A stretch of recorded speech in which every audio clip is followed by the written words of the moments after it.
Ladies and gentleman, मैं सुयश और मेरे को होस्ट सौरभ जो हमारे साथ दिल्ली से जुड़े हैं, आपका इस शो पर स्वागत करते हैं। आपने न्यूज में देखा ही होगा कि प्रियंका गांधी के विरुद्ध मध्य प्रदेश स्टेट में ऐसी न्यूज आ रही है कि 41 एफआईआर रजिस्टर हुई हैं। यह पढ़ के ऐसा लग रहा है कि पूरा मध्य प्रदेश राज्य और पूरी मध्य प्रदेश की पुलिस प्रियंका गांधी के पीछे जैसे पड़ गई हो। और जब मैंने यह न्यूज रिपोर्ट्स खोल के देखी तो अंदर मैंने कोई डिटेल्स नहीं पाए। ये मुझे बड़ा ही सरप्राइजिंग लगा। तो आज हमारी चर्चा का यही विषय है और इस चर्चा के माध्यम से हम यह डिस्कस करेंगे कि क्या यह एक्यूरेट रिपोर्टिंग है और अगर नहीं है तो इसके क्या क्या मायने हैं, कौन कौन से कानून हैं जिसके तहत ये कवर होती है।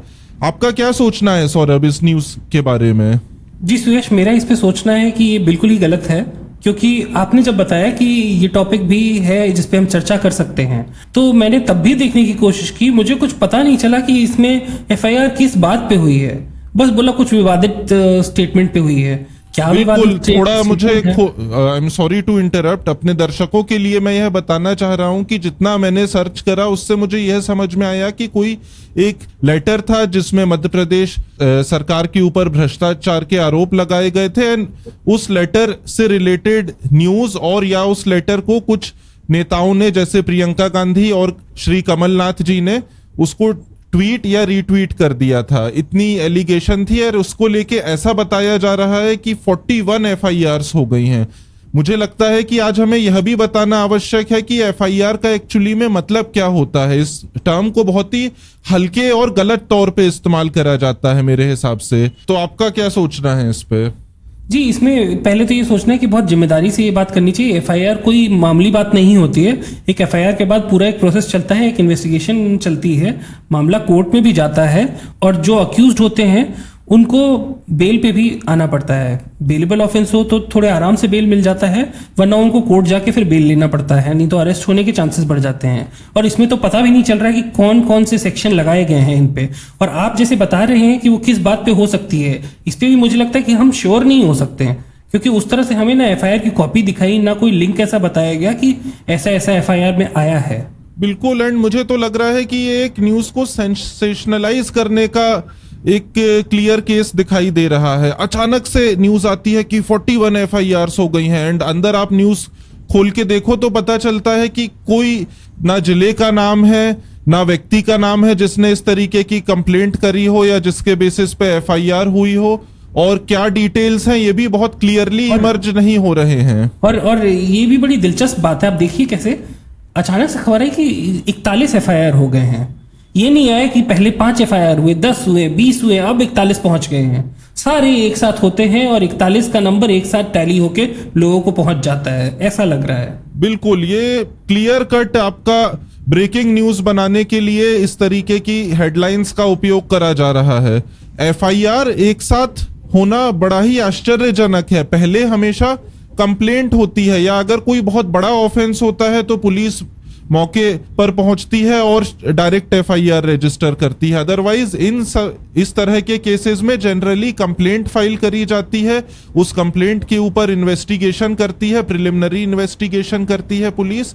उसके बाद देखती है कि हाँ कुछ दम है कि नहीं इस कंप्लेंट में। अगर थोड़ा भी दम है तो फिर वो एफआईआर रजिस्टर करती है। इसके बारे में क्या आप सौरभ कोई लीगल प्रोविजन बताना चाहेंगे? क्योंकि हमें अपने दर्शकों को यह बताना आवश्यक है कि एफआईआर और कंप्लेंट, इन दो में बेसिक फर्क क्या है।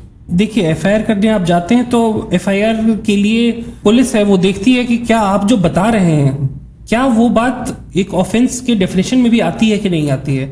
अगर वो ऑफेंस के डेफिनेशन में ही नहीं आएगी तो उस चीज पे एफआईआर करके पुलिस करेगी क्या। इसलिए पहले एक कंप्लेन होती है, उसकी डायरी एंट्री होती है, उसके बाद एफआईआर हो जाता है, स्पेशली इस तरह के ऑफेंसेस में। और कमाल की बात यह है कि अगर 41 एफआईआर हुई हैं और इतना मीडिया रिपोर्ट कर रही है तो उनको तो 2-4 एफआईआर तो कम से कम दिखाई देना चाहिए था स्क्रीन पे। एफआईआर तो पब्लिक कॉपी होती है। चलिए एफआईआर नहीं भी दिखाते, कम से कम व्यक्तियों के नाम बता देते जिन्होंने कंप्लेंट फाइल करी थी। एंड जी बिल्कुल, और क्योंकि ये सीरियस इसलिए भी हो जाता है क्योंकि आप सेंसेशनल न्यूज का फायदा उठा रहे हैं। आप हेडलाइन में दिखाना चाह रहे हैं कि श्रीमती प्रियंका गांधी और पूर्व मुख्यमंत्री श्री कमलनाथ, इन दोनों पे आरोप है। तो और इलेक्शन भी है, नवंबर दिसंबर में इलेक्शन भी इलेक्शन भी आ बिल्कुल जाएगा। बिल्कुल, मैं मध्य प्रदेश से हूं चूंकि, तो यहाँ पे इलेक्शन भी है, मैं यह भी दर्शकों को बताना चाहता हूं। और इससे ना केवल प्रियंका गांधी वाड्रा और कमलनाथ का नाम खराब हो रहा है, बल्कि कहीं ना कहीं इससे जो शिवराज सिंह की सरकार है वो भी कटघरे में आ रही है। अब क्या रियलिटी है क्या नहीं है ये कहीं से क्लियर नहीं हो रहा है। बेसिकली दोनों तरफ के पॉलिटिशियंस को बदनाम करके फायदा किसको मिल रहा है, ये न्यूज चैनल्स और न्यूज एजेंसीज को मिल रहा है। जी बिल्कुल। सुयश, मैं ये भी पूछना चाहूंगा कि क्या हमारे कानून में प्रावधान है कि अगर ऐसी गलत रिपोर्टिंग होती है तो उस पर हम क्या एक्शन ले सकते हैं, क्योंकि हम भी तो एक तरह से कंज्यूमर्स हैं इन मीडिया ऑर्गेनाइजेशंस के चलाए हुए इस कारनामे का। बिल्कुल। और ये कैसे गलत है, इसके पहले मैं यह बताना चाहूंगा कि 3 प्रोविजंस हमारे कोड ऑफ क्रिमिनल प्रोसीजर में है, सेक्शन 154, 155 एंड 156। जो भी आपकी एफआईआर रजिस्टर होती हैं या इवन कंप्लेंट्स जो आप फाइल करते हैं, ये मोटे तौर पे इन्हीं 3 सेक्शंस के अंतर्गत होती हैं। और ये सेक्शंस का जनरली कंप्लायंस हमेशा पुलिस करती है, बहुत कम ऐसा होता है कि इन सेक्शंस का कंप्लायंस ना हो। ऐसा एक लैंडमार्क केस लॉ भी है, ललिता कुमारी वर्सेस स्टेट ऑफ यूपी, जिसमें बोला गया था कि अगर कोई भी कंप्लेंट दी जाती है एंड अगर उसमें थोड़ा भी दम हो तो उस पर बिल्कुल एफआईआर तुरंत करी जानी चाहिए। लेकिन जब कोई न्यूज चैनल रिपोर्ट करता है इन सब चीजों को, तो हमारे जर्नलिस्टिक कंडक्ट के 2022 के नॉर्म्स आ जाते हैं। और यह नॉर्म्स कहते हैं कि आपको फेयर रिपोर्टिंग करनी है, आपको सेंसेशनल हेडलाइंस नहीं बनानी है। अगर आप कोई भी सेंसेशनल हेडलाइन बता रहे हो तो आपको उससे रिलेटेड कॉन्क्रीट फैक्ट्स अपनी न्यूज रिपोर्टिंग में डालने चाहिए। अगर आप नहीं डाल रहे हो तो ये घोर उल्लंघन है उन नॉर्म्स का। जी, और एक और बात कि अगर मान लीजिए कि 41 भी नहीं, अगर 5, 7, 10 एफआईआर भी हों तो भी ये बात निंदनीय तो ज़रूर है, क्योंकि एक ही ऑफेंस के लिए, एक ही स्टेटमेंट के लिए आपको जगह जगह पे ट्रायल नहीं फेस करना चाहिए। जो एफआईआर लॉजिकली अगला स्टेप ट्रायल ही होगा उसका इन्वेस्टिगेशन के बाद। तो हमारे संविधान में भी प्रावधान है कि डबल जियोपार्डी का, कि 2 बार किसी चीज़ के लिए सज़ा नहीं मिल सकती, 2 बार किसी चीज़ के लिए ट्रायल भी नहीं हो सकता, हमारे कोड ऑफ क्रिमिनल प्रोसीजर में है। तो जब 2 बार सज़ा नहीं मिलती है, 2 एफआईआर करके क्या करेंगे? अलग अलग ट्राई करते थोड़ी रहेंगे, ट्रायल एंड एरर की, इसमें कन्विक्ट हो जाए नहीं तो उसमें कन्विक्ट हो जाए। मान लीजिए उसमें कॉन्ट्रडिक्टरी रिपोर्ट्स आ जाए तो 2 अलग अलग ट्रायल नहीं कर सकते। और हमने ये ट्रेंड देखा है, कई बार ऐसा होता है कि कोई एक आध ऑनलाइन पोस्ट दिख जाता है या ऑनलाइन ट्वीट दिख जाता है, उस पर कुछ राज्य सरकारें बहुत ज़्यादा आक्रामक होके कई जगहों पे एफआईआर करवा देती हैं, और उसके बाद वो उस बेचारे इंसान को जो अक्यूज्ड है उसको जगह जगह जाके अपना बेल लेना पड़ता है, इन्वेस्टिगेशन में कोऑपरेट करना पड़ता है।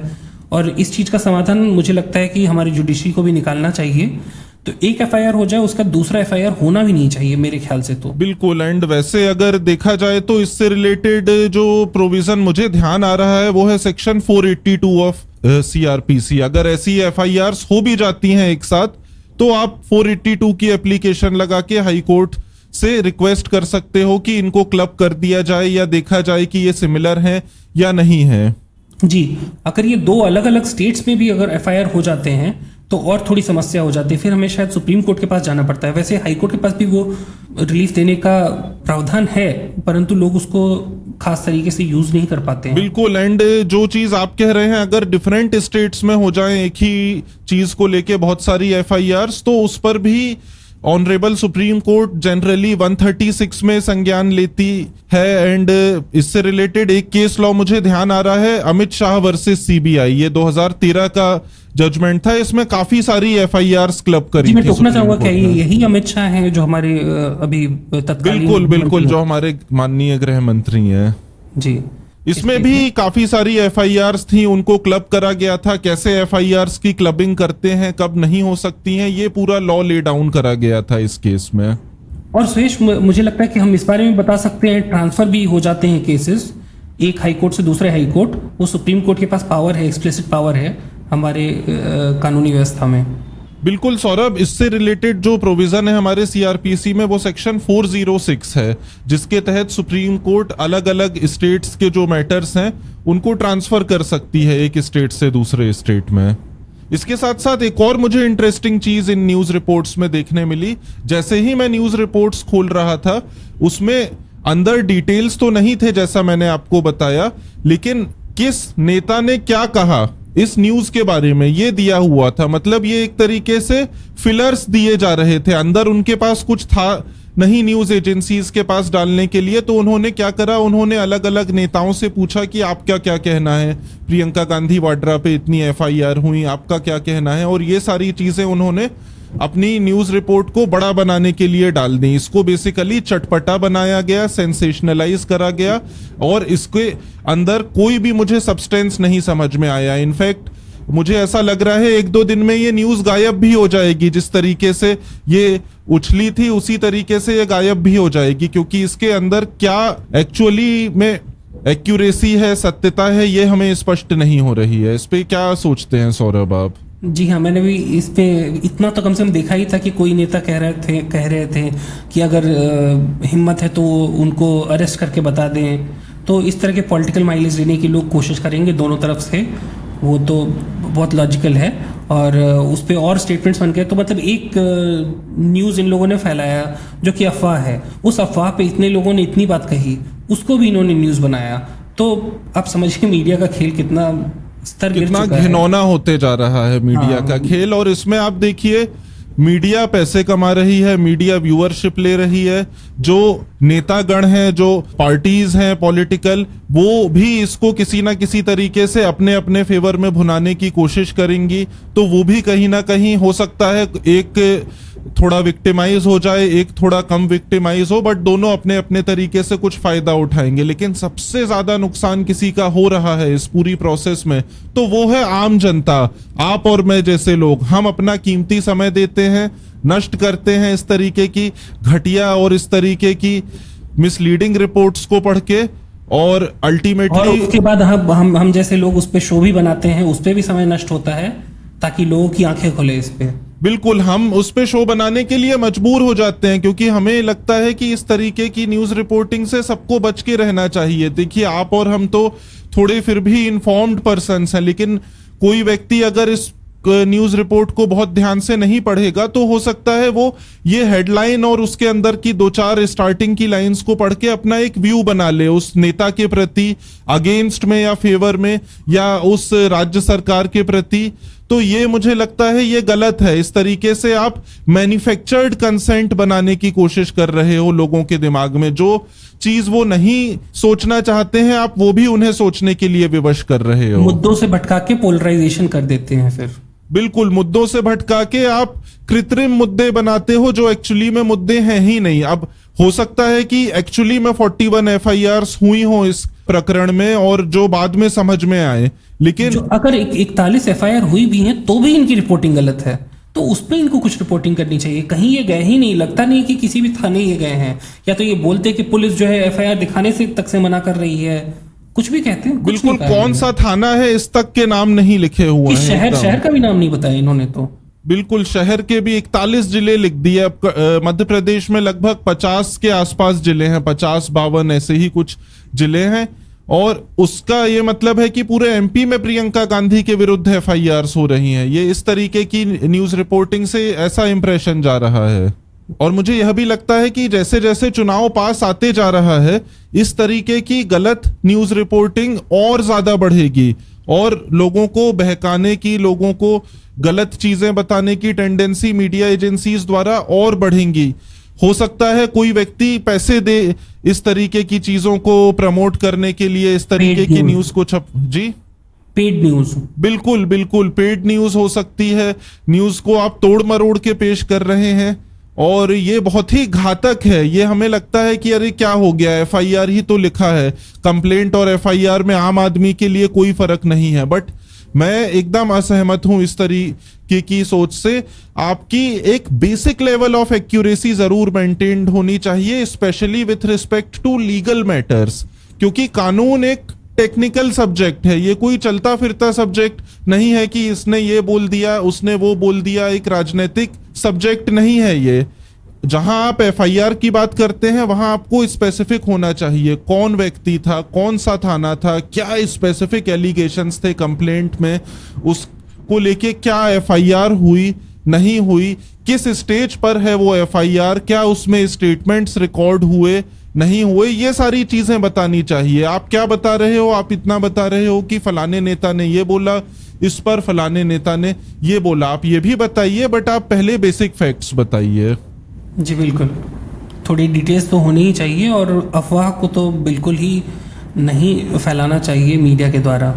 और ये मुझे लगता है आजकल एक बड़ा ही कॉन्सर्टेड एफर्ट हो गया है। सारी न्यूज एजेंसीज क्या कर रही हैं? You scratch my back, I scratch yours. एक न्यूज एजेंसी एक न्यूज रिपोर्ट चलाएगी, सब उसको खट से कॉपी करेंगे और उसको चलाने लगेंगे। कोई भी न्यूज एजेंसी कोशिश नहीं करेगी उसको वेरीफाई करने की। तो मुझे लगता है ये कार्टेल की तरह फॉर्म कर लिया है बड़े बड़े सोशल मीडिया चैनल्स और बड़ी बड़ी न्यूज एजेंसीज ने। आप देखेंगे एक ही चीज पे अचानक से एक ही दिन में 100 चैनल्स पे न्यूज आ जाती है। आपका क्या सोचना है इस पे? जी, ग्राउंड पे रिपोर्टर्स इनके खुद के बहुत ज़्यादा होते नहीं है। जितने चैनल्स हमारे पास हैं, न्यूज़ चैनल्स आप खोल के देखिए तो पता नहीं कितने सैकड़ों चैनल्स हैं अब तो, और हर दिन नए नए चैनल्स दिखते रहते हैं फुल फ्लेजेड। लेकिन वो पूरा प्रोडक्शन में ही अपना लगे रहते हैं और उनके ग्राउंड पे रिपोर्टर्स उतने रहते नहीं हैं। कुछ कॉमन रिपोर्टर्स ही हैं जो कि वो रिपोर्टिंग करते हैं और उसी को लेके सारे लोग उस पर न्यूज़ अपनी चला लेते हैं। बिल्कुल बिल्कुल। इससे क्या आप सौरभ कुछ मीडिया को नसीहत देना चाहेंगे? आपकी क्या एडवाइस रहेगी मीडिया को? मीडिया को एडवाइस देने वाले हम कौन होते हैं? वो तो बहुत बड़े बड़े लोग हैं, वो बड़े लोगों से बातें करते हैं। परंतु अगर थोड़ी रिस्पॉन्सिबल रिपोर्टिंग करेंगे तो लोग भी थोड़े समय के बाद उन पर भरोसा करने लगेंगे। लोग ऐसे भी, लोग के पास ऑप्शन नहीं है, वो देखेंगे ही। लेकिन मैं लोगों को ही बल्कि नसीहत दूंगा कि जब आप रिपोर्टिंग कोई देखते हैं तो बहुत ज़्यादा एडजेक्टिव्स कहीं यूज़ हो रहे हों, उसको इग्नोर कर दीजिएगा और आप देखिए कि किसने क्या बोला। अगर किसी व्यक्ति के बारे में बोला जा रहा है तो आप देखिए कि उस व्यक्ति ने खुद क्या कहा है। और आज के समय में आपको वीडियो उसके मिल जाना चाहिए। वीडियो भी अब फॉर्ज हो सकते हैं, बट उस लेवल तक अभी शायद नहीं पहुंची हमारी मीडिया। तो आप ध्यान दीजिए कि वो क्या कह रहे हैं, किस कॉन्टेक्स्ट में कह रहे हैं। तो इससे आपको कई जो प्रोवोकेटिव स्टेटमेंट्स भी लगते हैं उतने प्रोवोकेटिव नहीं होते वो, अगर कॉन्टेक्स्ट के साथ देखा जाए तो। बिल्कुल। एंड सौरभ, क्या आप ये बता सकते हैं कि हमारे देश में प्रेस से रिलेटेड कुछ कानून है कि नहीं, और अगर हैं तो कौन कौन से हमारे मुख्य कानून हैं, कितने कानून हैं? कुछ अगर इसके बारे में हम जाते जाते अपने दर्शकों को एनलाइटन कर सकें। जी, एक तो प्रेस काउंसिल एक्ट है, परंतु ये बहुत लूज कंट्रोल है, उतना ज़्यादा कंट्रोल नहीं है क्योंकि हमारा आर्टिकल 19 में बहुत ज़्यादा freedom of speech and expression पर जोर दिया गया है।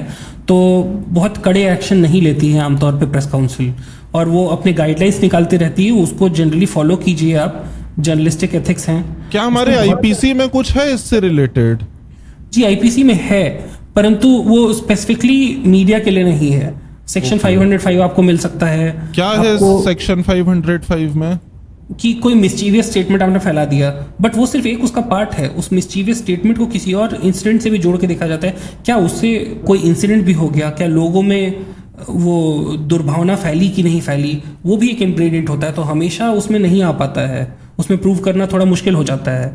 दूसरी बात यह है कि इलेक्शन रिलेटेड ऑफेंसेस जरूर हैं, कि इलेक्शन अगर चल रहे हो उस समय आपने बुरी खबर फैला दी हो, कुछ गलत खबर फैला दी हो, तो आई थिंक सेक्शन 171G है, अगर मेरी याददाश्त सही। हाँ जी, हाँ जी, बिल्कुल सही, मुझे भी ध्यान आ रहा है। और इसके अलावा आपको भी कुछ अगर ध्यान हो सुरेश तो बताएंगे। मुझे तो संविधान के ही प्रोविजंस थोड़े बहुत ध्यान आ रहे हैं, स्पेशली जो हमारे पार्ट 3 में दिए गए हैं। हमारे फंडामेंटल राइट्स हैं, राइट टू प्रेस दिया गया है, right to freedom of speech and expression है हमारे संविधान में। लेकिन सिर्फ राइट्स नहीं है, इन राइट्स के साथ साथ एक रीजनेबल रिस्ट्रिक्शंस भी लगाए गए हैं। ऐसा नहीं है कि ये एकदम एब्सोल्यूट राइट्स है, मीडिया जो चाहे।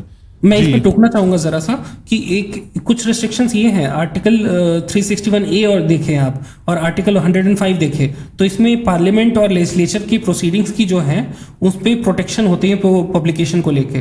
तो उसमें आपको फॉलो करने पड़ते हैं उनके रूल्स, और उनके प्रिविलेजेस का ध्यान रखना होता है। उसमें आप गलत अगर छापते हैं तो ज़्यादा एक्शन हो सकता है। जी जी, बिल्कुल। और आप कंटिन्यू कर सकते हैं सुरेश। नहीं, मैं तो बस इतना ही कह रहा था कि आपके कोई भी राइट्स एब्सोल्यूट नहीं होते हैं। प्रेस में अगर आप काम कर रहे हो, इसका ये मतलब नहीं है कि आपको कुछ भी लिखने और कुछ भी बोलने की छूट मिल गई है। आप अनाप शनाप चीजें, अनर्गल चीजें किसी व्यक्ति के बारे में, किसी पार्टी के बारे में, किसी संस्था के बारे में नहीं लिख सकते हो।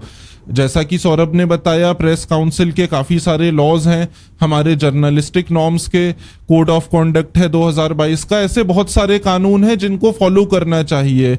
और इस देश का दुर्भाग्य यही है कि ये सारे लॉज कहीं ना कहीं फॉलो नहीं हो पा रहे हैं। तो अंत में मैं यही कहना चाहूंगा अपने दर्शकों से कि हमें बहुत सावधान रहने की जरूरत है।